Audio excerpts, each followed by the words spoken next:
বোলে হাছিলা বিলত যাক এভিকশ্যন কৰিছোঁ সিও মোৰ লগত আহি চেলফি উঠি গৈছে হ'ব সেইকাৰণে এভিকশ্যন হোৱা মানুহে এইমাত্ৰ মোক গামোচা পিন্ধাই দিছে যে ছাৰ আপুনি খেদিলেও আপত্তি নাই তাতকৈ আৰু কিমান লাগিব ৰাইজৰ আশীৰ্বাদ অসমৰ পৰা বিজেপি দল একেবাৰে শেষ হৈ যাব একেবাৰে নাইকিয়া হৈ যাব একেবাৰে শূন্য হৈ পৰিব এই কথাষাৰ হৈছে একাংশ কংগ্ৰেছ দলৰ নেতাসকলৰ কিন্তু নিজে যে শূন্য হ'ব গৈছে সেইটো কোনো খবৰেই নাই যিসকল ৰাইজে কংগ্ৰেছক লৈ মাতা মাৰি আছে মই ভাবো কংগ্ৰেছক ভোট দিয়াতকৈ আপোনালোকে যদি ইউডিএফক ভোট দিয়ে আপোনালোকৰ বহু ভাল হ'ব বৰ্তমান সময়ছোৱাৰ যিটো সমস্যা বা যিটো পৰিস্থিতি মই নিজে উপলব্ধি কৰিব পাৰিছোঁ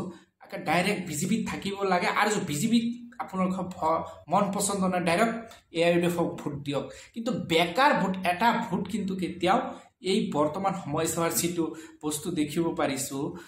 একেবাৰে কংগ্ৰেছৰ বহু বেয়া দিন চলিছে আৰু বহুত মানুহে গৰ্ব কৰি আছে যে কংগ্ৰেছে বহুত কাম কৰিছে কংগ্ৰেছে যদি ইমান ভাল কাম কৰিছে ইমান দিনৰ পৰা কিন্তু বৰ্তমান সময়ছোৱাত এই কংগ্ৰেছৰ নামটো অসমৰ মানুহে কিয় শুনিবই নোৱাৰে কাৰণটো কি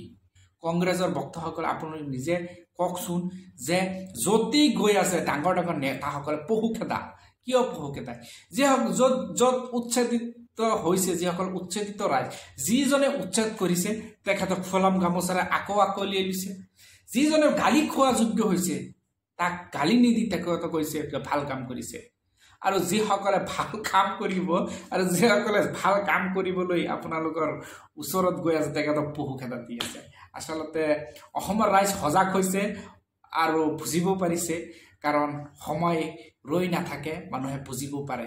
আৰু সেইটো সময় হয়তো অসমৰ ৰাইজে সংখ্যালঘু মানুহে বহুতেই বুজিব পাৰিছে আজি কংগ্ৰেছ দলতকৈ যে ইউডিএফ ভাল কাম কৰিছে মই ভাবো কংগ্ৰেছতকৈ ইউডিএফ দলে বহুত গুণে ভাল কাম কৰিছে আজি উচ্ছেদিত ৰাইজৰ সন্মুখত সৰ্বপ্ৰথমৰ পৰা আজি যিমান উচ্ছেদ হৈছে অসমত আপোনালোকে চাওক ইউডিএফ দল কিন্তু সৰ্বপ্ৰথম আহি তেখেতক উপস্থিত হয় আজি বিধিকৰণৰ সমস্যা যিটোৰ সমস্যা মানে মানুহ যিটো পৰিস্থিতিত পৰে তেতিয়া সকলোতকৈ আগত কোনে আহে এই ইউডিএফ দল আছে যিমান সমস্যাৰ সন্মুখীন হয় অসমৰ সংখ্যালঘু মানুহ কোন আহে এই ইউডিএফ দল আহে বদৰুদ্দিনৰ দল আহে কিন্তু আপোনালোকে ভোট মাৰাৰ সময়ত কংগ্ৰেছত ভোট দিয়ে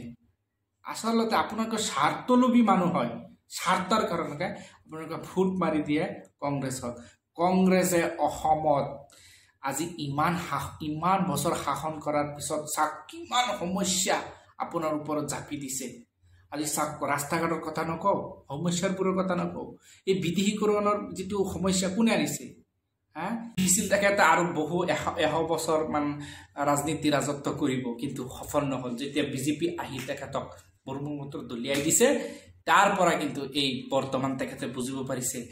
এইটো বহুত মহৎ ডাঙৰ ভুল কাম কৰিছে আজি চাওক বিধিকৰণৰ তেখেতক মাত দিব নোৱাৰা আজি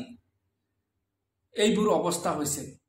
কিন্তু যেই নহওক অসমৰ ৰাইজ বৰ্তমান কিন্তু সময় আহিছে বা তেখেতে হয়তো অলপ সময় লাগিলেও বুজিব পাৰিছে যে বৰ্তমান কোন ৰাজনীতি দলে ৰাজনৈতিকভাৱে ৰাইজৰ বাবে ভাল কাম কৰিছে সেইবোৰ বস্তু কিন্তু বৰ্তমান অসমৰ সংখ্যালঘু মানুহে বা বেলেগ ধৰ্মৰ মানুহেই হওক সকলোৱে কিন্তু বুজিব পাৰিছে সেইবাবে যিয়ে উচ্ছেদ কৰিছে উচ্ছেদ যিসকলে আপোনাৰ ঘৰ যদি ভাঙি চুৰমাৰ কৰি পেলাই দিয়ে আপুনি এজন মানুহক সমৰ্থন কৰিবনে সমৰ্থন নকৰে এয়া চাওক গোৱালপাৰাৰ মানুহে হাছিলা বিলবাৰত যিটো উচ্ছেদিত হৈছে সেই উচ্ছেদিত ৰাইজে কিন্তু এই মুখ্যমন্ত্ৰীক ফুলাম গামোচাৰে একেবাৰে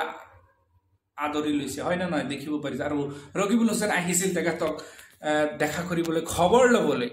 খবৰটো দূৰৰ কথা নিজৰ জান বচাই কোনোমতে পলায়ন কৰিছে